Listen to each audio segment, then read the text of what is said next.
நமச்சிவாய.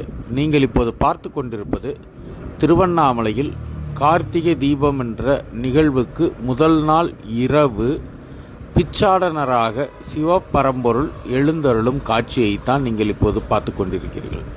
அனைத்து செல்வங்களுக்கும் அதிபதியாக, அனைத்து செல்வங்களுக்கும் உடையவனாக இருக்கக்கூடிய சிவபரம்பொருள் ஏன் இது போன்ற முக்கியமான நிகழ்வுகளுக்கு முதல் நாள் பிச்சாடன ரூபமாக எல்லா ஊர்களிலும் நடக்கும் முக்கிய நிகழ்வுக்கு முதல் நாள் வருகிறார் என்றால், நான் என்னுடையது என்ற கடமைகள், என்னுடைய வேலைகள் என்றெல்லாம் நாம் எண்ணிக்கொண்டிருப்பதை எதையும் உன்னால் தக்க வைக்க முடியாது என்ற நிதர்சனத்தை உணர்த்தவும், இதெல்லாம் என்னுடையது, இதையெல்லாம் நான் செய்ய வேண்டும், இதையெல்லாம் நான் காப்பாற்ற வேண்டும், இதையெல்லாம் நான் பேணி வளர்க்க வேண்டும் என்ற எண்ணத்தோடு எதையும் நாம் முழுவதுமாக அனுபவிப்பது இல்லை. அப்படிப்பட்ட அனைத்தையும் என்னிடம் கொடுத்துவிடு.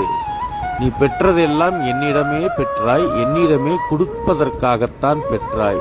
இருக்கும் வரை அனுபவித்துவிட்டு என்னிடமே கொடுத்துவிட்டு செல்லப் போகிறாய் என்ற மெய்யை உணர்த்தி, உனது என்று நினைக்கக்கூடிய பிரச்சனைகள், சங்கடங்கள், கடமைகள், எதிர்பார்ப்புகள் போன்ற அனைத்தையும் என்னிடம் கொடுத்துவிடு. நானே உன்னுள் இருந்து எதையும் செய்கிறேன், உனக்காக செய்கிறேன் என்ற மெய்யை அறிவித்து உன்னை சுமையற்று சுகமாக இரு என்ற திருவருளை புரிவதற்காக எந்த ஒரு நிகழ்வையும் முழு மனதோடு, முழு ஈடுபாட்டோடு அனுபவிக்க வேண்டும் என்றால் நம்மிடம் எந்த ஒரு மனதிலும் வெளியிலும் பாரம் இல்லாத நிலையாக இருக்க வேண்டும்.